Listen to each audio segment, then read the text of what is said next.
Good morning, good morning. It is Make It Happen Monday. So those of you new to this channel, this show, I'm Cheryl Andrews. I'm also known as the Listening Detective, and I'm all about helping you to get resourced and supported to make it happen, whatever it may be for you. And I always talk to people about a 3-step strategy: get clarity of what you want, confidence in yourself in the process, and make sure you've got the resource and support you need to go through the process of change itself. And today I'm talking about how to make worrying about other people work for you. And I'm just going to double check that is what I wrote in the sentence. Yep, worry about what other people think work for you. And the reason I talk about that is quite often when I work with people, they are people that get stuck, they lose clarity and they lose confidence because what they want, they already have anticipated or predicted or got evidence from past experience that other people may not like it. And so before they even start thinking about what they want, their decision-making model has started to be coloured, it's started to be influenced, and it's starting to, it's playing it down might be a good word, I'm not sure. Good morning, whoever's joining me live, please say good morning, pop a hello in the box, it's always nice to know who's with me. Just talking about how to make worrying about what other people think work for you today. And one of the things that I've noticed over the years, people who got clarity of what they wanted. Good morning, Liz. Oh, it's lovely to see you. Haven't heard from you for ages. Been loving your post. Very positive and very enthusiastic. It's been great and inspiring to read. I'll go back to what I was going to say. Is that over the years, if I ask people what they'd like to have happen, once they have got clarity of what they mean by what they say, and they're not being mean to themselves about it, and they're going, absolutely, this is what I want, then I would say 80% of the time they would take action. That was all that was needed. But then with some people, they would lose confidence. They would kind of know what they want, but they would go off and in between sessions, although they knew what they wanted, they wouldn't do anything to take action to get them closer to where they wanted to be. And when we started to unpack that, that was because their original decision that they made didn't include what they needed to work, learn and live at their best. And so they hadn't been aware of how long it was going to take, how much time it was needed, how much time they needed to rest, restore and recharge in between the working, the learning and the living. And so they hadn't factored in, and their original decision was not inclusive of what they needed to be at their very best. The other sort of 10% of people that I looked at, so 10% was probably about they not knowing what they needed to be at their best. The other 10% was because unknowingly or unconsciously, they were already anticipating the impact of the change. So they were already anticipating problems they're going to have by what other people would think and what could go wrong. And so one of the things I've spent a lot of time with my clients doing is actually getting really clear about what you want to have happen and being conscious that do you know what you need to be at your best, and what resource and support might you need if some people in your world are not going to like it. Because here's the thing, even if you really want something to happen, even if you just think about your own system first of all, when we're going to do something that is a change, our own system will give us feedback. We might feel some anxiety, we might feel nervousness. I was on the TV yesterday, I heard them say that through the pandemic there's an increased amount of anxiety. Of course, we talk about anxiety as though it's a really bad thing, that we should never have it. Anxiety is an emotional response to discomfort or something being unfamiliar. And of course, lots of us spent a long time being in unfamiliar settings, then we got used to it, and now we've got to get back to going out, so that now we're back in unfamiliar. It's quite logical that we're going to have increased anxiety. But actually understanding how you do change and how you can talk to yourself and about yourself and manage your inner voice, your inner critic, to talk to yourself in a way that's going to resource your system. Say, actually, yes, this does feel uncomfortable because it's a change, but it's a change that I want, and that we only have to do it 2 or 3 times and it's going to become the familiar again, and therefore we're going to have the confidence back and everything's going to be okay. And so some people wait and wait and wait to feel confident before they do the work, whereas actually doing the work and reassuring your system that what you're doing is okay for you and works for you is where your system's going to get more comfortable with the change process and your confidence is going to grow. So if you take that's happening for you, equally, if you decide you're going to change something, it's going to disrupt other people's patterns. So if you are somebody who's maybe at home, good morning Joshua, lovely to see you, it's great to hear from you. I'm well, thank you. But just think about, if you want to do something, you worry about what other people think, there is a really good chance that when you do something, if it's a change of routine or a change of behaviour, then it's going to create a change for other people. And people will have a reaction or a response to that, depending how you set them up for success. And you have to be okay with listening to that discomfort long enough for the change to happen. And what I see happening quite a lot of the time is, because they're going to be unhappy, afraid of conflict, afraid of upsetting people, whereas actually, if you were to say, this is what I really want to have happen, and what I want is for you to be okay through that change, how can I best support you? Rather than maybe asking them and wanting permission from them. Nobody generally offers to be made to put themselves in a position where they're going to be uncomfortable, or it's going to be a stretch out their comfort zone or a change in their routine. If they're comfortable with what's happening, they're generally going to opt to stay there. And that might not be that they don't want to support you, it's just they don't want to be uncomfortable. But it passes. So the thing to remember about change and emotions and responses that come up to it, they're usually transient, well they are transient, and they're temporary. So whatever emotional response we have going through that process is temporary.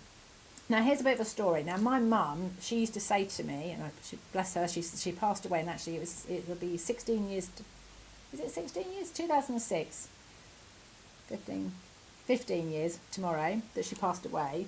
But she used to say to us for a little while, she goes, oh, I gave up my life for you kids. And then when she was about 50 something, she said, I've realised that my life was you kids. But when she was dying, she said to me, you know, one of the things I wished I'd done is I'd worked. And I know that she worried too much. My dad was in the Navy, so he, you know, was away for 18 months at a time. So she was very much on her own. She would have needed to ask for more support. She would have needed to ask for childcare. Something else would have had to have changed in order for her to get a job. She also would have had to get over her fear of her handwriting and applying for jobs, etc. There was a whole load of stuff. But when we those last few years, when we got to sort of talk things through for the first time, I started to understand what it was that she was holding her back. And as a child, and even as a young adult, I quite often thought she was unhappy with me, but she was just unhappy. And so what's really sad is, if she had followed her dream and done what she wanted to do, yes, me, the kids, you know, her family and her husband might have been a bit uncomfortable for a bit, but ultimately she would have been doing what made her happy. And if she's happy, then we're happy. And so it goes on. And so the irony is that people who spend their time changing their plans to please other people, they do it because they want everyone to be happy. But the people who really matter to you also want you to be happy. And so if you doing things for them out of duty, out of loyalty, out of service, means eventually you resent it and you're unhappy, no one wins.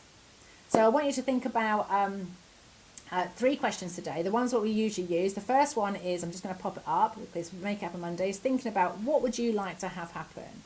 So if you didn't have to worry about the impact of change and you didn't have to worry about what other people thought, what would you like to have happen?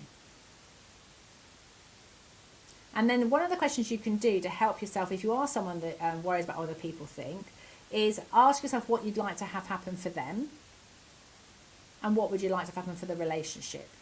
And when you've got those 3 outcomes, you can look to see where the relationship is, what's similar. And ultimately, one of the ways to recognise is that people who matter to you, and often people who worry about what people think, tend to be worrying about like everybody in the whole world, like even the person that you're never going to speak to ever again, the complete stranger. Whereas if you narrow it down to the people who really matter,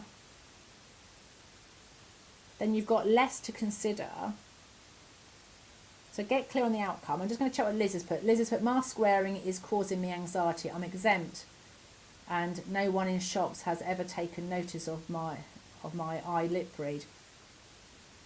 I can totally get that, and I have seen some of those masks with a clear bit, haven't they, so you can lip read. It must be really, really challenging. So the question I'd ask you then, Liz, is what would you like to have happen? What would you like to have happen in the case with that? And it might be that we have to have, you know, a notice or sort of saying, I need to lip read. It's making that invisible visible, isn't it? So we can get the support that we need. So think about what would you like to happen. The next question I'd like to ask you this week on Make It Happen Monday is, how do you need to be for that to happen? So what kind of you is that you? When you make, you have what you want, you help the person have what you want, you know what you want for them, and you know what you want for the relationship. What kind of you is that you? And what kind of resource and support might you need for you to be like that?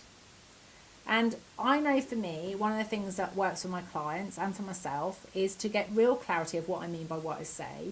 And when people say to me, I worry about what people think, if I ask them what kind of worry is that worry, and is there anything else about that worry, and what works about worry, what doesn't work about it, what could work better, nearly always, obviously there's always exceptions to the rule, but generally speaking, people who worry about what other people think, what they really mean is they care what other people think. But the worrying part means that they're actually spending a lot of time guessing what people think, not doing anything in case they don't like it, or based on a previous experience when they got upset or cross or whatever, they think they're going to get cross or upset again. Whereas actually, if you change the way that you communicate what you want, you won't be asking in the same way. If you anticipate that they may not be happy with it, but you can communicate that you care about them. So you might say, I want to go on a 5-day retreat. I understand that leaves you with all the responsibility at home, but I really want to do that, and I'd like to work with you to work out how we can make it happen, because I want you to be okay with it, and I really want to do this. Whereas what tends to happen is people who worry tend to drop hints, moan a bit, and hope other people will guess what they want rather than talk about what they do want. They talk about what they don't want, and they don't get the help and support that they need to make it happen. Now, another way you can convert this, and I'll just leave this to wrap up for today, is for me, I know that I'm highly motivated to do things that I know that other people want me to do. So if it was just for me, I'm less likely to do it. I'm getting better. I'm working on that still today. But because I know I'm motivated to do it for other people, I make sure that I get accountability buddies, or I make sure that I'm in a group where I've got coaching and other people are depending on me to do something, because it works with my drivers for motivation. So have a think about for yourself, what are your drivers? What is it? Is it about are you driven because you get joy out of helping other people, so therefore you want to include people? Or are you doing this just because you're a fear of conflict? Maybe something, when you're very young, maybe there's been some conflict and you're not happy with it, and you're not very good at seeing or hearing someone being angry or cross.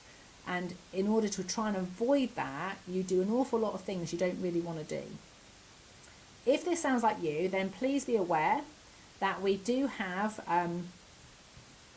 we're just starting today, and the first group coaching call is at 7 o'clock tonight, and you're very welcome to join us for the 7-day Make It Happen Motivator. I've just popped it in the comments, and I think I can put it on the bottom here. I think if I've got myself organised, I did do it. It's on the bottom here. So if you are someone that's thinking, do you know what, I really do need to get clarity of what I want, I need to work out what motivates me, I need to know what demotivates me, it's still a chance for you to join us this week. We've started today. You can still catch up with the 1-hour tutorial we did at 7 o'clock this morning, but we've got a group coaching call 7 till 9 tonight, where we'll start looking at what do you actually need to be able to change the way that you communicate what you want so that you get it. Please let me know if you're interested in that. If not, have an amazing week. Joshua, I think you just put a comment. Brilliant content, Cheryl. I better start working. Have a great day and a great run to you. Thank you very much for joining me. Take care, everybody. Bye. Oops, trying to press the end of the chat box instead of the end of the video.